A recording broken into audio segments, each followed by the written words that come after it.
I first heard the footsteps behind my car on a night when the city felt emptied of witnesses. The kind of night where streetlights flicker like they're unsure whether they should stay on, and shadows linger longer than they should, clinging to the edges of things as if listening. And I remember thinking before fear had a name that it was strange how sound could feel personal, like it had been meant only for me. I had parked on the lowest level of the riverside parking structure, a concrete cavern that smelled of damp oil and old rain, the kind of place where footsteps echo even when you're alone. Though I was certain I was alone when I shut off the engine and sat there for a moment longer than usual, hands still on the steering wheel, letting the quiet settle. My name is Daniel Mercer. I was 32 at the time, recently single, recently honest with myself in ways that still felt fragile. And that night, I had just come from my first date in months. Nothing dramatic, nothing physical, just coffee and laughter and the unfamiliar relief of being seen without having to explain myself, which might be why I didn't immediately trust my instincts when unease crawled up my spine like a cold draft. The footsteps came as I opened the driver's door, slow and deliberate, not hurried, not heavy, but close enough that my body reacted before my mind did, muscles tightening, breath catching, my reflection in the car window pale and alert as I froze halfway out of the seat, listening, tap, scrape, pause, tap. They weren't behind me exactly.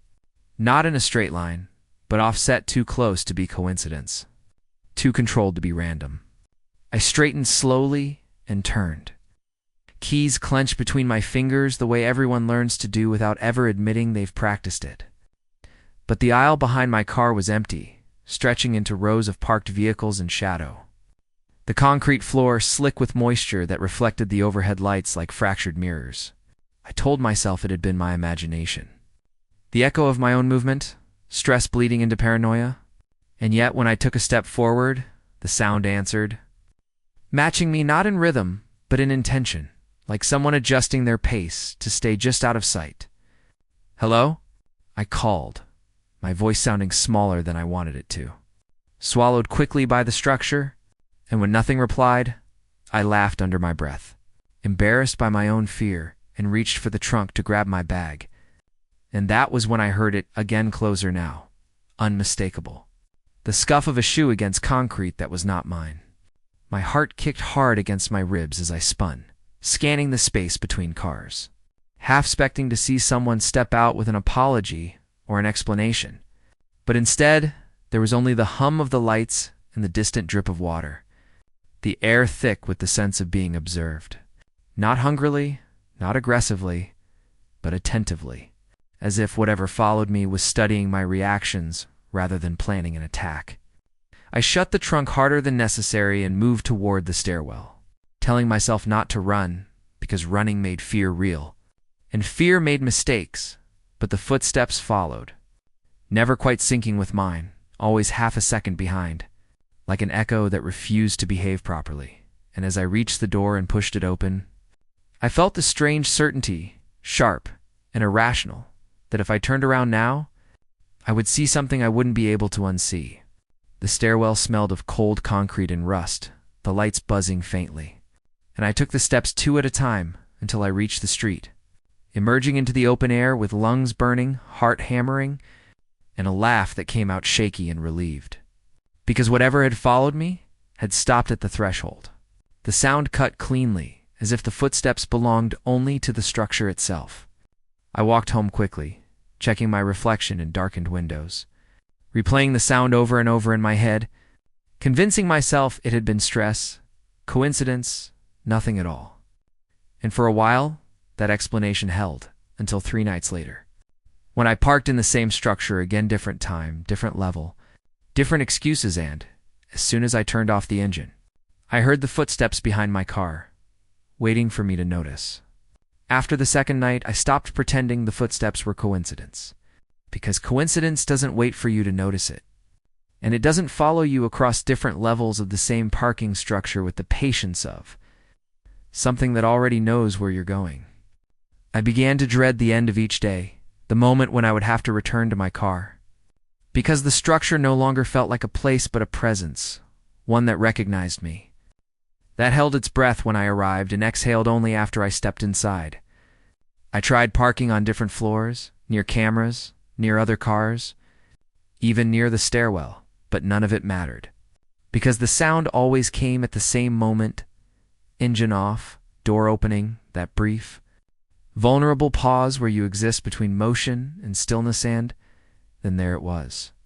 The soft scrape of footsteps behind my car, measured and calm, never rushing, never retreating, as if it had all the time in the world. I told myself not to tell anyone because fear spoken aloud feels foolish until it's proven right, and because part of me sensed that whatever followed me thrived on attention, on acknowledgement, and yet another part of me, the lonelier, quieter part, felt something else beneath the fear, a strange familiarity. Like the way you recognize a melody you can't quite place.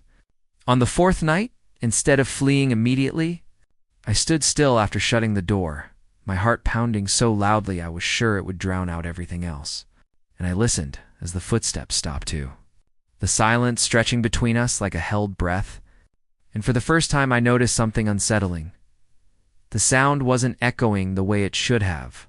Not bouncing wildly off the concrete the way footsteps normally do in enclosed spaces, but landing softly, deliberately, as if whatever was walking behind me didn't quite obey the same rules of space and sound.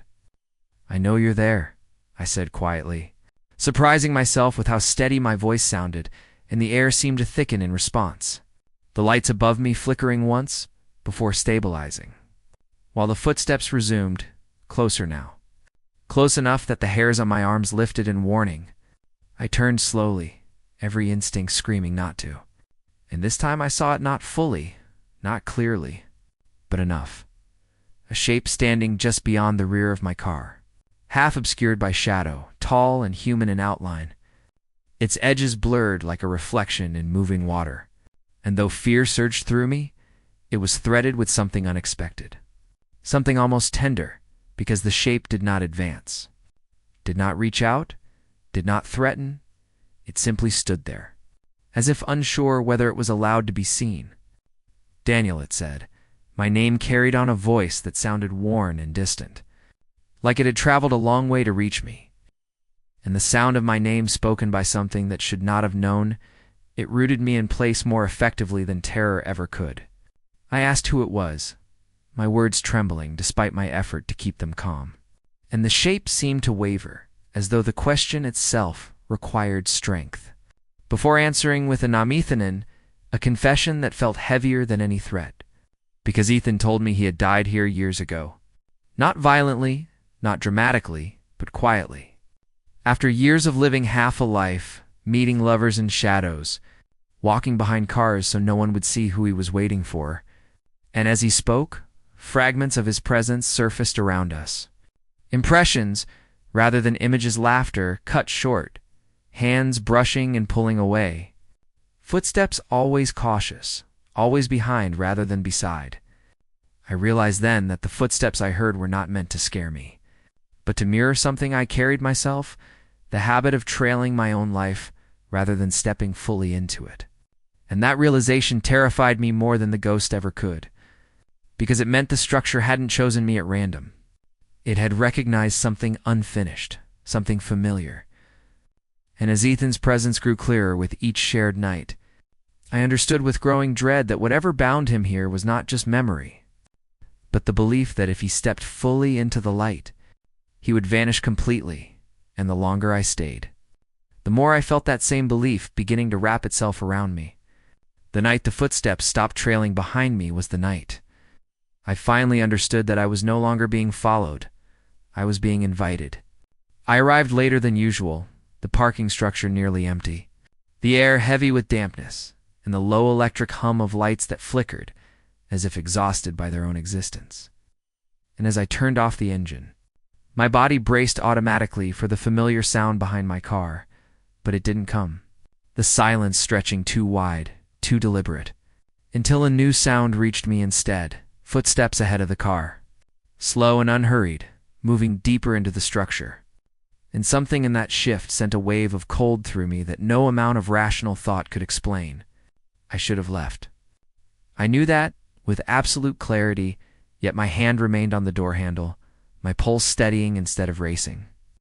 As though part of me had been waiting for this moment, for the fear to finally name itself. When I stepped out, the sound paused, as if checking whether I would follow. And in that pause I felt Ethan's presence more clearly than ever, not looming or threatening, but close, attentive. His shape resolving beside a row of cars, his expression strained with urgency rather than menace.